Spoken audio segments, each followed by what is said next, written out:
Assalamualaikum warahmatullahi wabarakatuh. Perkenalkan, kami dari kelompok 1. Di sini kami akan membahas tentang korporasi sebagai entitas ekonomi, bisnis, dan sosial dengan dosen pengampu Bapak Rahmat Al-Hidayat, SEMECDF. Di sini saya sebagai Agustia dan rekan saya bernama Rizky Nur Aziz. Pendahuluan, konsep corporate governance atau CG semakin dikenal di negara maju, lalu diadopsi negara berkembang, muncul akibat skandal keuangan, perusahaan besar, dan penyalahgunaan wewenang manajemen yang merugikan pemegang saham. Menurut Mons dan Minow 2011, CG adalah sistem yang mengarahkan dan mengendalikan perusahaan, mencakup hubungan manajemen, dewan komisaris, pemegang saham, pihak berkepentingan, serta struktur dan proses pengambilan keputusan untuk mencapai tujuan perusahaan. Selanjutnya, pengertian korporasi. Menurut Mons dan Minow 2011, korporasi adalah mekanisme yang dibentuk memberi kesempatan pemilik modal, keahlian, dan tenaga kerja demi keuntungan sebesar-besarnya bagi semua pihak terlibat, serta wadah mengatur dan mengarahkan sumber daya untuk tujuan tersebut. Juga diidentifikasi sebagai sekelompok individu atau badan hukum yang diciptakan beraktivitas di bawah aturan negara. Selanjutnya, karakteristik utama dan dasar hukum.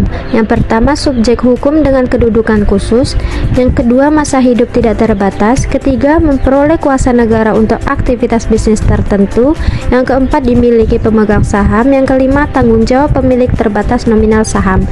Selanjutnya ada asal dan dasar hukum. Yang pertama, dari bahasa Latin corpus yang berarti badan. Adapun corporatio yaitu penyatuan badan.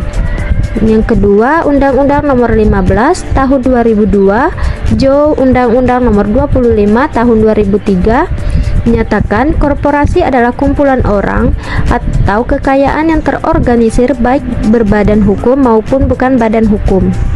Selanjutnya, pandangan dan perkembangan istilah. Menurut A.Z. Abidin, korporasi adalah sekumpulan manusia bersepakat membentuk kesatuan hukum demi tujuan tertentu. Mulai dan Wida 2010. Ada pandangan berbeda, lahir dari kehendak manusia atau ketentuan hukum.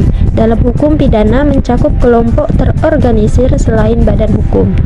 Bentuk badan usaha dan aturan, jenis dan pengaturan. Yang pertama, PT.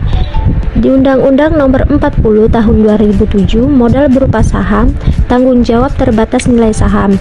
Yang kedua, CV, sekutu aktif bertanggung jawab tak terbatas, sekutu pasif terbatas modal.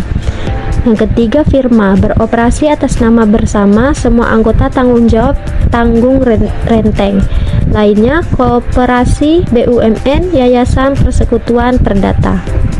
Selanjutnya, klasifikasi korporasi. Studi kasus dari perusahaan Apple, didirikan pada tahun 1976.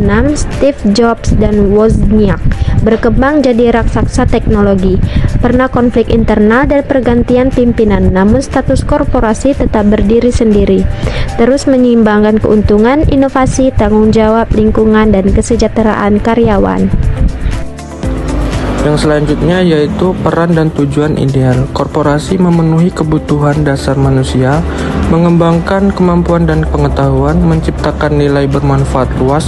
Dalam demokrasi harus punya akuntabilitas, efektivitas, kredibilitas, manajemen yang baik. Kondisi ideal korporasi. Yang pertama, tempat investasi menguntungkan, tempat kerja layak dan menyenangkan, pendukung nilai etika benar, menyediakan produk dan jasa yang berkualitas, struktur usaha sehat dan berdaya saing, wajib pajak dan dukung kebijakan negara, mitra baik lingkungan sekitar, yang terakhir berkontribusi pada tujuan sosial dan kemajuan manusia. Yang selanjutnya adalah korporasi dalam hukum pidana. Kini diakui subjek hukum pidana awalnya hanya manusia alami. Tindakan pidana korporasi atau white collar crime atau Edwin Stockland di 1939, kejahatan pelaku berkedudukan sosial atau ekonomi tinggi dalam lingkungan pekerjaan. Ciri kejahatan korporasi yang pertama itu sulit terdeteksi, tersembunyi di balik aktivitas biasa. Yang kedua, terjadi karena kesempatan, melibatkan banyak pihak dan waktu panjang. Yang ketiga, tanggung jawab samar akibat kompleksitas organisasi. Yang keempat, dampak kerugian sangat luas. Yang kelima, sulit dibuktikan, butuh keahlian khusus. Yang keenam, pelaku sulit diidentifikasi. Yang ketujuh, sering dianggap tidak merugikan langsung.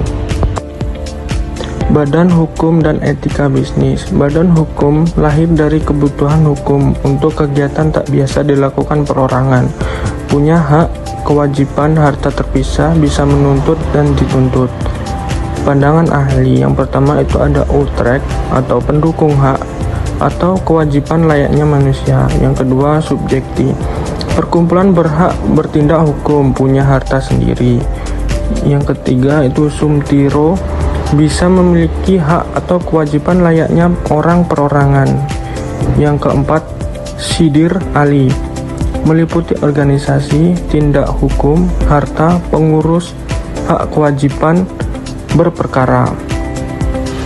Etika bisnis yang pertama itu ada pedoman perilaku benar, memengaruhi efisiensi dan kepercayaan. Yang kedua, ruang lingkup itu ada etika individu, pelaku, unsur usaha, masyarakat luas. Yang ketiga, pelanggaran, monopoli, kolusi, praktik tidak jujur, itu bisa merusak ekonomi negara.